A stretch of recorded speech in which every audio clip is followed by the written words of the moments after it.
આપ સૌને મારા નમસ્કાર। આપના માધ્યમથી હું આપ સૌને જે ભારતીય જનતા પાર્ટીએ અને સરકારમાં બેઠેલા લોકોએ ઉત્તર ગુજરાત હોય કે સમગ્ર ગુજરાત હોય એમને કરોડો રૂપિયાનો કઈ રીતે ભ્રષ્ટાચાર કર્યો એ બાબતમાં હું આપ સૌનું થોડું ધ્યાન દોરવા માંગુ છું। પહેલા તો ભારતીય જનતા પાર્ટીનું નામ બદલીને ભારતીય ભ્રષ્ટાચાર પાર્ટી રાખ્યું હોત તો એ વર્તમાન સમયમાં હું માનું છું ત્યાં સુધી બંધ બેસતું આવે છે।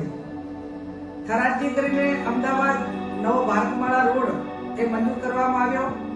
એમાં બનાસકાંઠા જિલ્લાના થરાદ તાલુકો, લાખણી, દિયોદર, કાંકરેજ આ 4 તાલુકાના ખેડૂતોની જમીન એ જાહેરનામા પહેલા કેટલાક મોટા બિલ્ડરો હોય, ભાજપના નેતાઓ હોય અને ભાજપના કયા કયા નેતા છે બનાસકાંઠાના એમના નામો પણ અમારી પાસે છે। એમને ખેડૂતોને લોભ લાલચ આપીને સસ્તા ભાવે જમીનો ખરીદી લીધી। ખરીદ્યા પછી જે એમનું નોટિફિકેશન કહે, જાહેરનામું કહેવાય, એ પણ ક્યાંક ને ક્યાંક અધિકારીઓ એમની સાથે ભળેલા હોવાથી તેનું જાહેરનામું રદ કર્યું, વારંવાર જાહેરનામા રદ કર્યા અને એમને પૂરેપૂરું બિનખેતી કરવા માટેનો મોકો આપ્યો।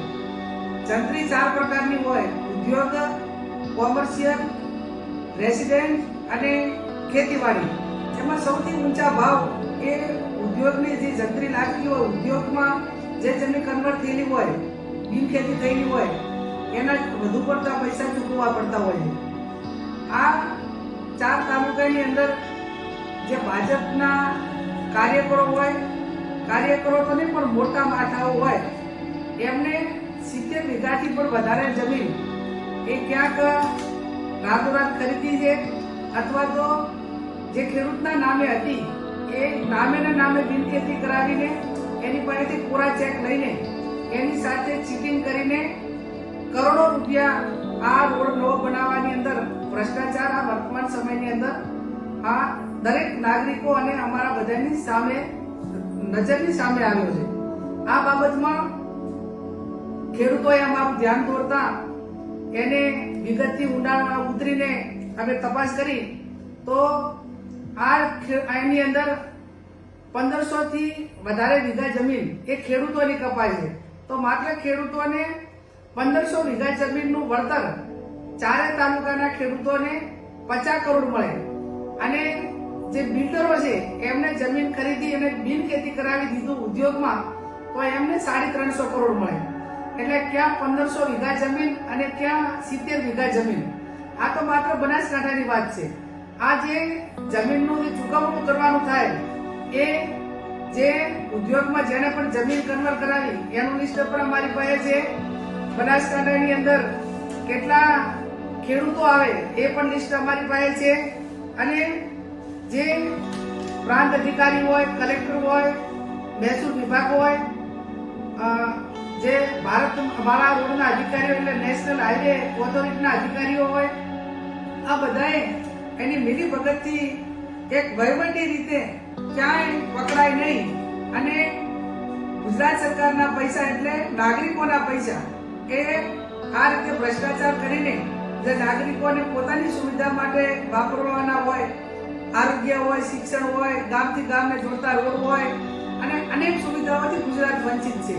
અને આજે આવા રોડ બનાવવા માટેનો હાલ કોઈ ડિમાન્ડ પણ ન હોય અને જ્યાંથી ભારતમાળા રોડ નીકળે છે ત્યાંથી કોઈ નથી સિટી એરિયા આવતો, નથી કોઈ ઉદ્યોગ માટેનો કોઈ ઝોન આવતો કે કોઈ માત્ર ને માત્ર ગ્રામ્ય વિસ્તારની ખેતીની જમીન ઉદ્યોગોના નામે આ રીતે ખોટી રીતે બિનખેતી કરેલી છે।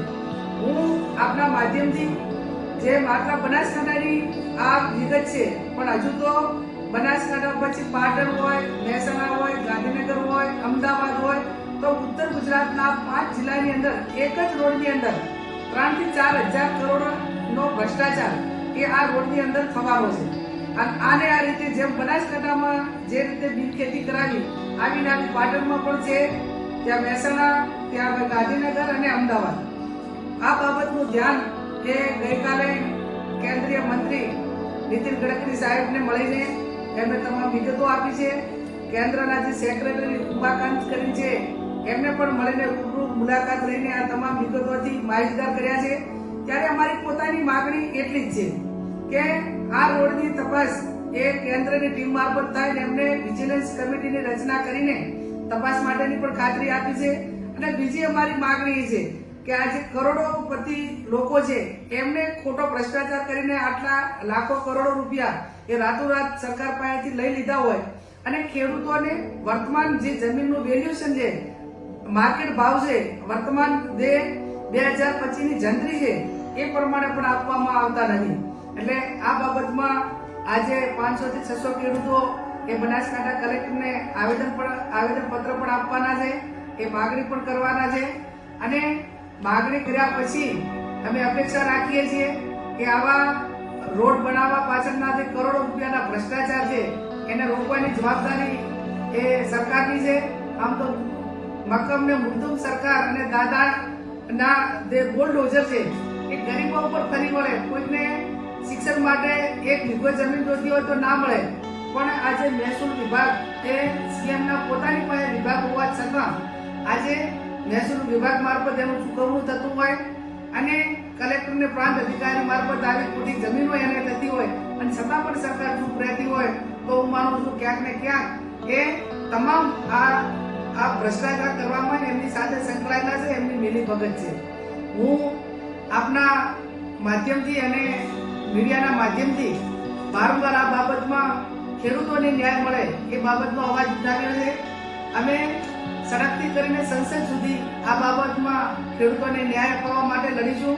અને ભારતીય જનતા પાર્ટીના જે આગેવાનો હોય એ આમ તો બહુ મોટી મોટી વાતો કરે કે અમે લોકોની સેવા માટે જાહેર જીવનમાં આવ્યા છીએ, પણ તમે કોની સેવા માટે કરીને આવ્યા છો એ આ ભ્રષ્ટાચાર ઉપરથી નક્કી થાય છે. મેં અગાઉ કીધું એમ કે જ્યારે જરૂર પડે ત્યારે એમના નામ એ મીડિયા સમક્ષ કે જાહેર સભામાં જાહેર રજૂ કરવા પડશે તો પણ કરશું કે એમને ખુલ્લા પાડવા માટેનો પ્રયત્ન કરશું. અને આ રીતે જે સમગ્ર બનાસકાંઠા અને ગુજરાતની અંદર તમામ જ્યાં પણ ડેવલપિંગ થતું હોય ત્યાં કોંગ્રેસ પાર્ટીના આગેવાનો હોય અને આમ જનતા હોય ક્યાંક ને ક્યાંક જાગૃત થઈ અને આ ભ્રષ્ટાચારની સામે આપણે સામૂહિક રીતે બધે લડવા માટેની જરૂર છે. આવો આપણે સૌ સાથે મળીને જ્યાં પણ ખેડૂતોને અન્યાય થયો હોય, વંચિતોને અન્યાય થયો હોય અને કોઈ પણ ક્ષેત્રની અંદર આ રીતે સરકારમાં બેઠેલા અધિકારીઓ અને સરકારમાં બેઠેલા લોકો એ ખોટું કરતા હોય તો એની સામે લોકશાહી ઢબે બંધારણીય રીતે જે આપણને હકો અને અધિકાર મળ્યા છે એ ઉજાગર કરીને આપણે ન્યાય મેળવવા માટેના પ્રયત્નો કરીએ. અને આ બાબતમાં જે રીતે લડવાનું થતું હોય, ક્યાંક જ્યુડિશિયલ રીતે લડવાનું થતું હોય તો પણ એના વકીલો રાખી અને એનો અવાજ હાઈકોર્ટ સુધી જાય અને ક્યાંક ને ક્યાંક ખેડૂતોને ન્યાય મળે એવા અમારા પ્રયત્નો રહેશે. આ બાબતમાં ખેડૂતોને પણ હું ખાતરી આપું છું કે જ્યારે પણ જરૂર પડશે ત્યારે સમગ્ર કોંગ્રેસ પાર્ટી અને અમે બધા જ તમારી સાથે છીએ, તમારી હકની લડાઈ લડવા માટે અમે તૈયાર છીએ. આવો આપણે સૌ સાથે મળી ભ્રષ્ટાચારીઓને ખુલ્લા પાડીએ અને આપણાને થયેલો અન્યાય એ આપણે ન્યાય મેળવવા માટેનો પ્રયત્ન કરીએ. આપ સૌનો આભાર.